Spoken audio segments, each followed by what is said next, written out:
இந்திய வரலாற்றிலேயே தங்க பிளேட்ல சாப்பிட்ட ஆளு, தங்க பிளேட்ல தங்க தமிழ் சாப்பிட்ட ஆளு தியாகராஜ பாகவதர். வெள்ளக்காரன் கேட்கறான், யுத்தம் நடக்க போகுது, எனக்கு ஒரு உதவி வேணும்னு கேட்டான். தியாகராஜ பாகவதர் நாடகம் போட்டு கொடுத்தாரு, கச்சேரி வச்சு கொடுத்தாரு.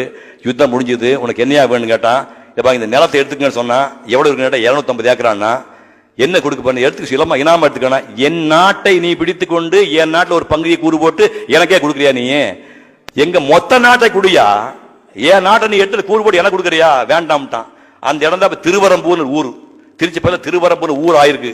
ஆனால் அந்த தியாகராஜ பாபு இறந்து போன போது 110 ரூபா கொடுத்து பாடியை வெளியெடுக்கிறதுக்கு ஜெனரல் ஆஸ்பத்திரியில் ஆள் வரவில்லை. புகழ் புரிந்து கொள்ளுங்கள்.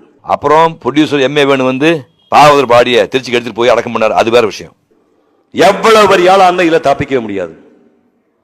புதுக்கோட்டையில 46 வீடு பி சின்னப்பாங்கிற மாபெரும் நடிகர் 46 வீடு வாங்கும்போது புதுக்கோட்டை ராஜா சொன்னாரு, இந்த பாரு இனிமே இந்த சின்னப்பா வந்து இந்த ஏரியாவில் வீடு வாங்க கூடாதுங்கடா, ஊரே வாங்கிடுவான் போல சொல்லி உத்தரவு போட்டாரு. யார் வாங்க கூடாதுன்னு. அவருடைய மனைவி தாம்பரம் பக்கத்திலே புறம்போக்கு இடத்துல 10 அடிக்கு 10 குடிச்சு போட்டு குடியிருந்தாங்க.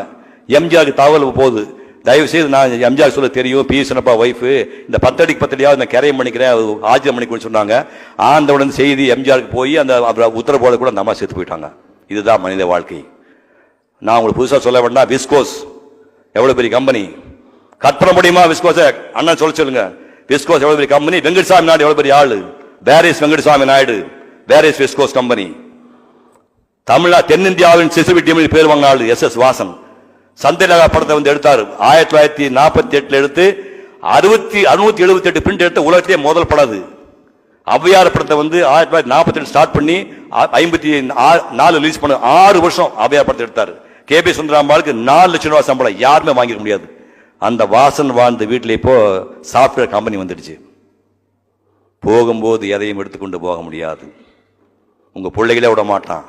வரும்போது சும்மா வந்தோம், போகும்போது சும்மா தான் போக போறோம்.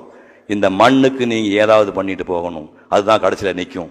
ஒரு புலவஞ்சன் அக்கீரை, ஏதாவது செல்வம் அதிகமாக ஒரு மனிதன் கையிலே சேர்ந்தால் அது எல்லா இந்த மக்களோட பங்கு போட்டுக்க, உனக்கு வச்சுக்க, முளவுட்டிக்கு வச்சுக்க, பங்கு போட்டுக்க, இல்லாவிட்டால் அந்த செல்வமே உன்னை அழித்து விடும் ஒரு பாட்டு சொல்றான்.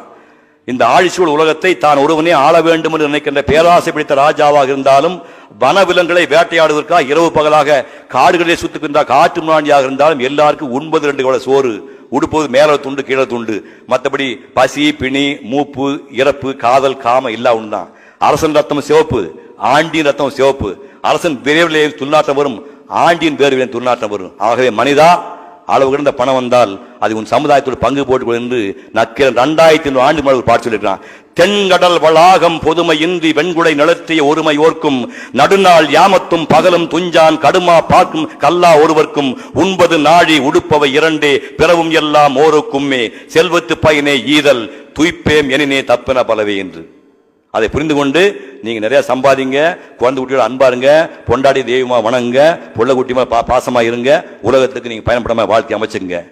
அதாவது உலகத்தில் பார்த்தீங்கன்னா ஒருத்தங்கிட்ட பணம் இருந்தா அவங்ககிட்ட படிப்பு இல்லை, படிப்பு பணம் இருந்துச்சுன்னா அவங்ககிட்ட வந்து ஆரோக்கியமா உடம்பு இல்லை, பயில்வானா இருந்தான்னா நல்ல மனைவி இல்லை, நல்ல மனைவி பிறந்தா அவனுக்கு குழந்தை மோசமா பிறக்குது, நல்ல குழந்தை பிறந்தா செலவுக்கு காசு இல்லை, கொடுக்கறதுக்கு மனசு இருந்தா கையில காசு இல்லை, காசு இருக்க கொடுக்குற மனசு இல்லை.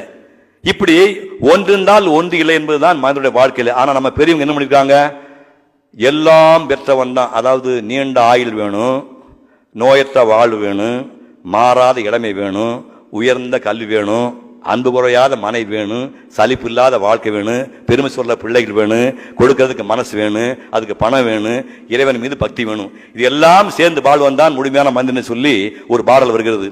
கலையாத கல்வியும் குறையாத வயதும் ஓர் கபடு வாராத நட்பும், கன்றாத வளமையும் குன்றாத இளமையும் கழு பிணி இல்லாத உடலும், சலியாத மனமும் அன்பகலாத மனைவியும் தவறாத சந்தானமும், தாளாத கீர்த்தியும் மாறாத வாத்தியம் தடைகள் வாராத கொடையும், தொலையாத நிதியமும் கோணாத கோலும் ஒரு துன்பமில்லாத வாழ்வும், துய்யனின் பாதத்தில் அன்பும் உதவி பெரிய தொண்டரோடு கூட்டு கண்டாய், அலையாழி அரிதுயிரும் மாயனது தங்கையே ஆதிக்கட ஊரின் வாழ்வே, அமுதீசர் ஒரு பாகம் அகலாத சுகவாணி அருள்வாமி அபிராமியே என்று அந்த 16 பையன் செல்வலிங்கம் விட்டு எல்லோரும் பல்லாண்டு வாழ வேண்டும் என்று வாழ்த்தி வாய்ப்புக்கு நன்றி கூறி விடைபெறுகின்றேன்.